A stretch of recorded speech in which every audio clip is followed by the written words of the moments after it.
Hey guys, what is going on? It is me, BakuriBox12 here, and welcome back to another Realm of the Mad God Dungeon Guide video. Without a doubt, my most ironically requested video. Today we're going to be diving into the dungeon that started all of our Realm adventures, the Pirate Cave. Doesn't get any more classic than this, ladies and gentlemen, so buckle up, grab your level 1 wizards, and enjoy the ride. 3 seconds clearly wasn't enough to detail this beginner's excursion, so I'll be sure to explain more thoroughly this time around. For better or for worse. When booting up Realm of the Mad God, one of the first areas you see is the beach in the main realm. You can see the sand transition into a small grassland area with shrubs and mushrooms, and it's here where you'll encounter your first real enemies. Be it pirates, scorpions, bandits, snakes, or cubes. And this is one of those funny video game rules that you just accept when you see it. Most of the enemies in a realm are humanoid, mystical, or robotic in some way. But then you have these random, expressionless cubes running around that don't belong to these categories. I find that pretty humorous. Should you happen to declare war on these angular cretins, one of them may drop this brown mound of dirt that reads, Pirate Cave. There are a number of lowland enemies that have a chance to drop it as well. Pirates, cubes of the green, red, and purple variety, forest nymphs, giant crabs, sand devils, and goblin warriors. There is technically a Pirate Cave key that can be purchased in the Nexus as well for 50 gold, but don't. P-Caves are one of the easiest dungeons to grind for, if not the easiest. Save your money. When hovering over that portal for the first time, you may pause for a moment and wonder if you should go in. If you're a more hesitant player, you might not even have the courage to enter this strange new territory so early on, but rest assured,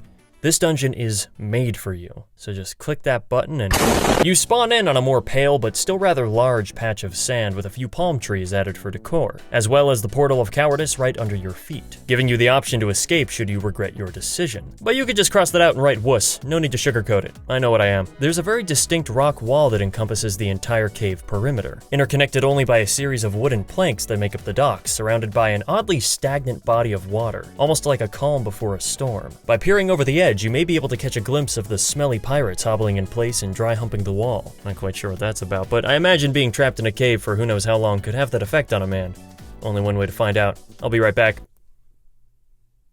It's true. Although the Realm Eye gives us some pretty cool backstory on this place that reads, Dreadstump's ragtag crew of pirates once ravaged the realm's shores. Reckless and consistently drunk, I believe it, they one day crashed into an inlet on the shoreline. The stranded swashbucklers, fantastic alliteration by the way, used the wreckage of their galleon to assemble a makeshift network of wooden planks around the cove. Over time, this improvised hideout earned a reputation among seafaring criminal circles as a safe haven for drinking, free from Oryx's oppression. Well, there you go. The Pirate Cave is nothing more than a secret hideout inhabited exclusively by drunk criminals. It's no wonder this is tier 1. I do find it fascinating how so many of Oryx's minions try to escape from him. It alludes a lot to a possible rebellion and that Oryx really doesn't have anyone on his side. If you're playing the wizard, assassin, huntress, or samurai class, then you can use your ability over the walls and get the drop on those slimy scoundrels ahead of time. The quest marker will also display where the boss is located, so all you have to do is follow that arrow and navigate to the lone red dot on the minimap. The Pirate Cave is not very large in size, but it is quite dense for the small area that it occupies. By the end of it, I was surprised at how many dead ends there were for a dungeon of this caliber, especially when you compare it to the likes of the Spider Den, which has none at all. But dead ends or not, you shouldn't have a hard time finding your way through here. Worst case scenario, you have to walk around a big wall to get to the other side. In some cases, there will even be a small groove you can squeeze yourself into for a shortcut. That's always fun. Sometimes there will be a split with 2 ways to exit the spawn room, but the side that brings you closer to the quest marker is almost always the one to pick. I would say it shouldn't take any more than 5 or 6 rooms to get to the boss from spawn. Always pay attention to the minimap and scroll in and out accordingly if you ever get confused. There's a rather impressive amount of enemy variation that you'll encounter here, although many of them do have near identical behaviors. Gratefully, the rather short range on all of them makes a long-range class like the Wizard an outstanding choice to bring. Pirate Cave brawlers, sailors, and veterans all use the same close-range dagger throw, dealing 5, 6, and 6 points of damage respectively, and have miserably low health at 10, 15, and 20 points each, with no defense of any kind to protect themselves, allowing even a tier 0 staff to prove effective, killing them in 1 or 2 hits. That being said, should you come face to face with a big cluster of them, standing still can prove fatal for you after only a few moments of stacked damage, specifically when at such a low level with no defensive stats. But as I said, they're extremely weak and can be effortlessly disposed of with a few left clicks. You have your choice of dragging and shooting, circling, or running in headfirst and taking them out before they even get a chance to return the favor. Pick whatever's most comfortable. Pirate lieutenants, commanders, captains, and admirals are the beefier foes. About 3 times the amount of HP at 65, 75, 85, and 95, and an unexpectedly fast cannonball shot with 8, 10, 12, and 14 points of damage. It's important to make sure that any neighboring rooms have been cleared before turning your back on them. The last thing you want is to be ambushed by these hooligans when going after the bigger targets. Dodging these cannonballs isn't actually that hard, but they are surprising when you see them. You likely won't be accustomed to their speed on your first encounter and probably won't have the reaction time to avoid them. But in the event that you do, a simple routine strafe to the left or right will do the trick. It's a bit more intimidating when there's more than one, but so long as you never stop moving, they won't catch up. The lack of space is more likely to prove threatening than the actual attacks. In a unique turn of events, however, about half of the enemies that you find have no way of dealing damage to you. This includes the parrots, the monkey, the cabin boy, the mall, which I looked up has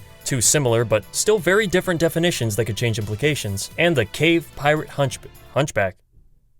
The heck is a cave pirate hunchback? Ah yes, how could I forget when Captain Hook teamed up with the Hunchback of Notre Dame? Truly an unforgettable scene. This is most likely just a literal description of a pirate who has a hunched back, but the way it's written makes it look like such a prestigious one-of-a-kind title. My favorite aspect of these enemies would have to be the progression of little details that separate them as they become stronger. Cave pirate brawlers have the traditional red bandana wrapped around their heads, dark brown clothing, and belt. The sailor dons the same attire, but with a sword in hand, which is why its stats are slightly higher. The veteran is the tankiest of the three because of his eye patch for some reason. The lieutenant wears blue, a far richer color to signify a higher rank, and the commander starts the trend of wearing a hat to show greater leadership. The captain's gray beard shows age and wisdom, and finally the admiral's larger sprite, jet black hat, and coarse red beard let you know he's the one in charge. It's a pretty common video game trope to have multiple versions of the same enemy, but it's still worth acknowledging, especially when it's done as well as it is here. You can see this used in other dungeons like the Abyss of Demons as well. What I find even more likable is how some of the enemies come with a unique description, and not the technical kind that just elaborates on the enemy's location or behavior, like the Admiral Pirate is an enemy found in the pirate cave.